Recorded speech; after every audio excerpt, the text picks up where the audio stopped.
What's good, people? It's your boy Taran Joshua. This feels so weird, I can't lie to you. Like, I have not sat down and just spoken to a camera in months.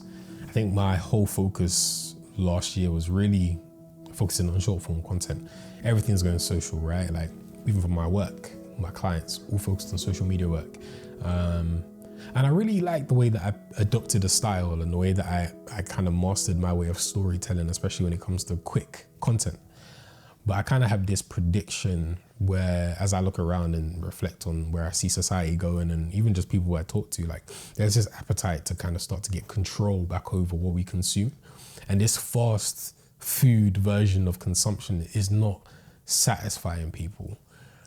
I think my personal favorite time of creativity and storytelling was back in the day, YouTube times, like the Logan Pauls, the Fousey Tubes, the Caseys, do you know what I mean? Like that time of creating, because there was a level of, like, I guess, intention behind the content. You knew what you were going to get every day. It felt like TV. It felt like we were actually like spending time to sit down and watch the people that we cared about. And I think the most important part about it is that in every piece of that content was a little glimpse of humanity, a little glimpse of who's this person, who's this character, who's this person that I've adopted and grown with. And short form content just doesn't satisfy that itch. And I think now that we're seeing so many people want to take social media breaks and all of these things, I really do think long form content is going to start picking back up again. And even just for myself, I think one thing that I really feel like I missed over the last 2 years, as I was going through some of the most turbulent times of my life, was also being the most character building times of my life.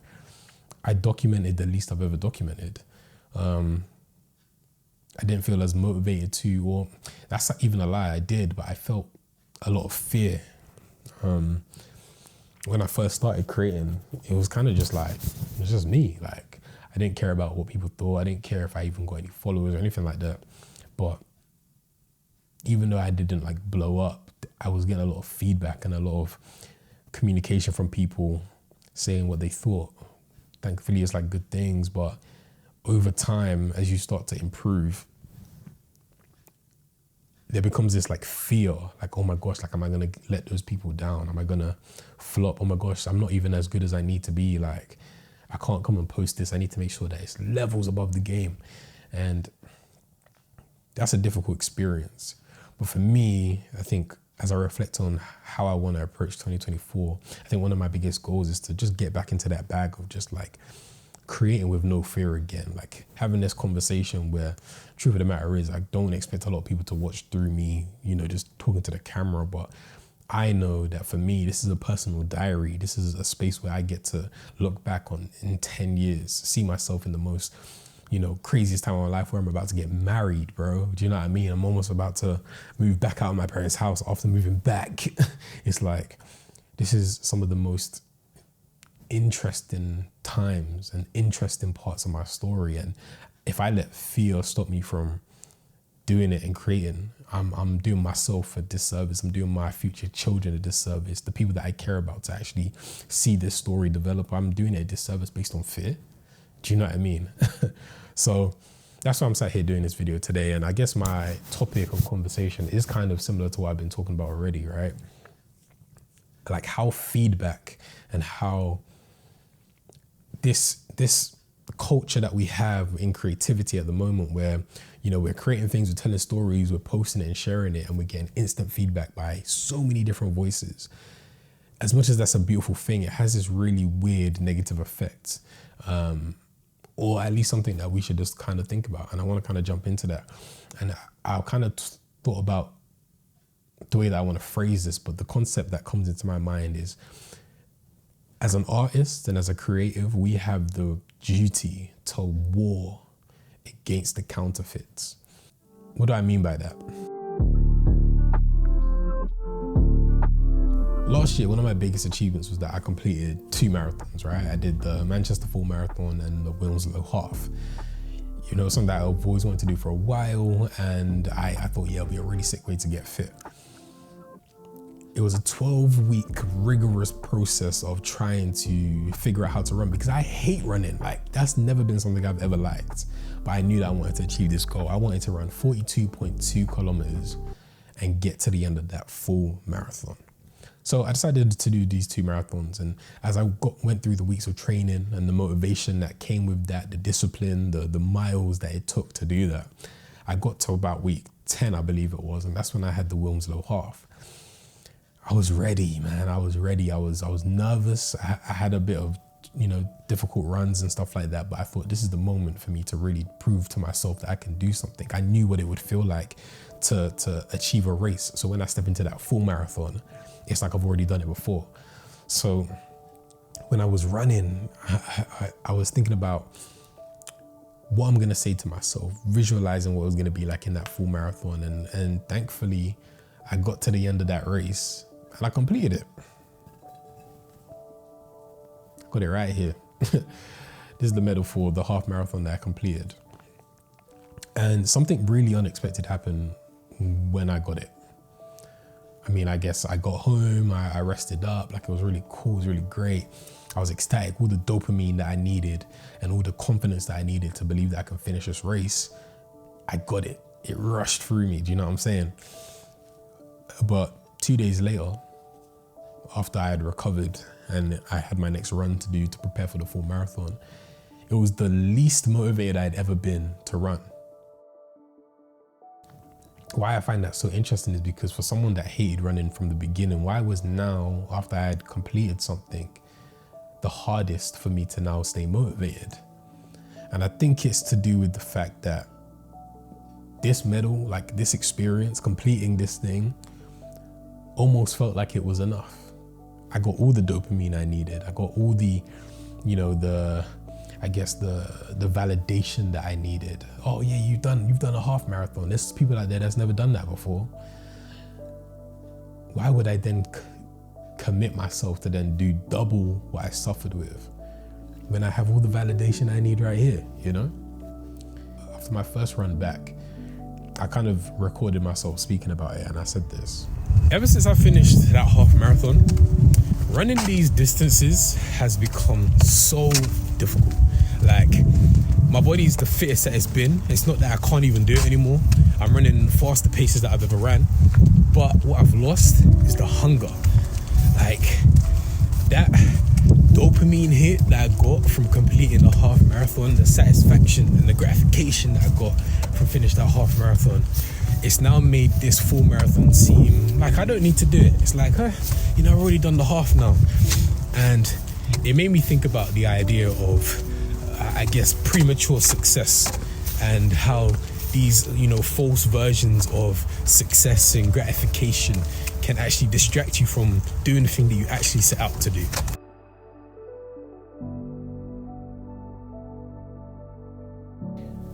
For me, I think the reason why warring against the counterfeit is so important is because as a creative and as an artist, as a storyteller, we know the levels to the game. We know how far it is that we want to go as well. We know how great we want to be in order to be the best that we can be, in order to communicate the best we want to be, in order to make people feel the way that we need them to feel from what it is that we make. So when I'm scrolling on IG and I'm seeing all these great DPs, these great producers, these great storytellers, and I'm looking at my work and I'm like, this ain't nowhere near the level that it needs to be.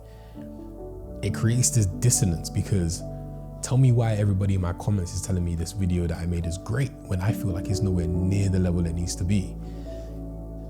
I could easily be satisfied because I'm getting affirmation and validation from my community. Why on earth will I now need to commit to doing more work to become even better? Does that kind of make sense? Especially with the fact that our communities have now increased so largely. Now I have people in America telling me, this video is great, or I have this person from London telling me this video is great. I've never met you before, G, but for some reason you're inspired by what I do. Like, there's a feeling of satisfaction and validation that comes with that sometimes really makes that motivation to really become great. It kind of just goes away.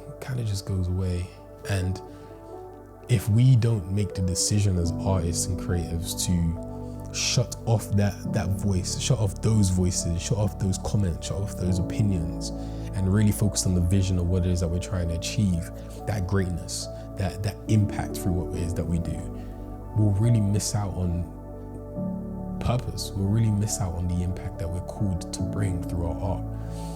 I don't mean to sound too deep and stuff like that, but I really believe that being a storyteller is a responsibility. And Plato said this amazing quote, right? He petitioned in his time saying how the storytellers are dangerous because the storytellers are the ones that impart ideas into people. And if you can impart the right idea into somebody, you can motivate them to go and do something.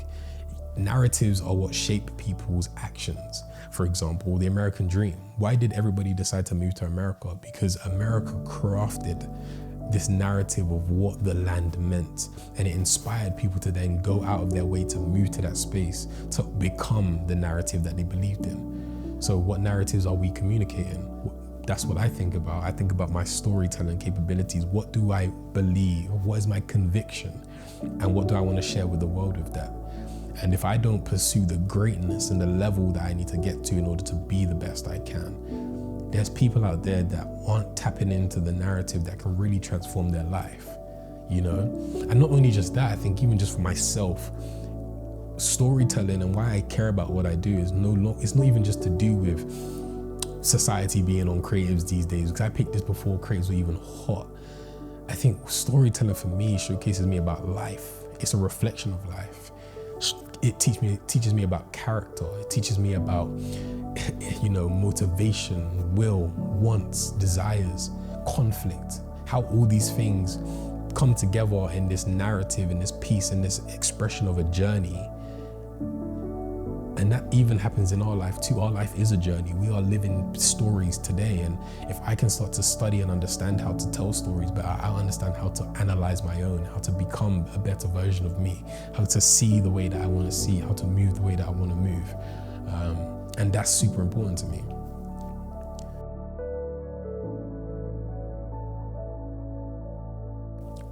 So yeah, I think as I think about 2024, I've been reflecting deeply on what this means to me. And last year was super focused on survival. You know, it was my first year self-employed, so get from point A to B, try and make money, survive, get the clients, and it worked.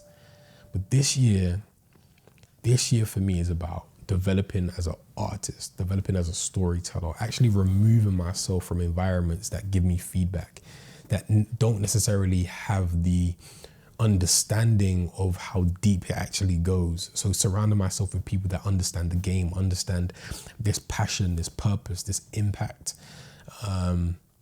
Because those are the people that can really give me critique that actually elevates it, that understands it. And that's super hard. It's super hard removing myself from the validation, removing myself from the affirmation. It's almost like, why would I leave when things are going well? And it's like, it's leaving in order to grow. And I'm going to end on this amazing quote that I heard. In order to be the artist that you want to be, you need to kill the artist that you currently are. And to kill the artist that you currently are in today's day and age, you need to take yourself away from the feedback, the community, and I guess sometimes the commentary that you're getting. Because in that space, we can become so comfortable and satisfied. And that's what I had to do when I was doing my marathon training too. I had to find new ways to run. I had to find new ways to stop talking about it online or stop communicating it with people, or find a group of runners, or find people that were also training, like my mentor, Mike. And we spoke about this, we related, we understood each other, and we pursued it together. And I think that's an amazing experience. I'm not saying community is wrong in any way, shape or form, but I'm just saying the function of a community on social media and people far away from you. How do you bring it back in and spend a season in the dark room where you're really reflecting with the people that get it and the people that understand it and the people that really want you to do your best because they understand the gravity of the responsibility we have, the impact that we need to make. And that's always what storytelling has been for me. That's my mission right now, to use storytelling as a vehicle for impact and change. And if I don't war with this counterfeit satisfaction, this counterfeit affirmation, I don't think I'll ever be or achieve or serve the way that I need to. And I guess this is what this kind of represents for me, you know, the actual full marathon. It was a crazy run. One of the hardest things I ever did. But this was the real thing. This was the real end goal. This was the thing that really mattered to me. This was the reason I was doing it. And if I settled for this, I wouldn't have got to this. The purpose. So yeah, I just hope that this period, I can really articulate some of my philosophies around creating, some of my ideas around what it is that this thing is. Because I guess there's so many people out here doing stuff, and that's great, but it's commercialized and it's sometimes emptier than it needs to be. And I really just want to re-inspire myself, that person that feels like they have a call or they have like a message that they want to share with the world, and they use art and creativity to communicate that, but they're also in a period of trying to develop themselves. That's my journey right now. I'm that guy. I'm that person that's trying to develop myself. I'm that person that is deluded enough to believe that there's purpose behind what it is that I do. And I'm excited for that journey. I'm challenged by it. And if you guys decide to join me on that or feel any way inspired or benefit from anything that I say, well, I just say thank you to you, because you give me attention, you give me your time. But I just hope that this is a vehicle for me to release whatever it is that's inside. That feeling that I was talking about, that feeling is a sign. It's a sign that you've still got more to grow into. And it's heavy on me right now. Real heavy. So yeah. War against the counterfeits. Don't settle for it.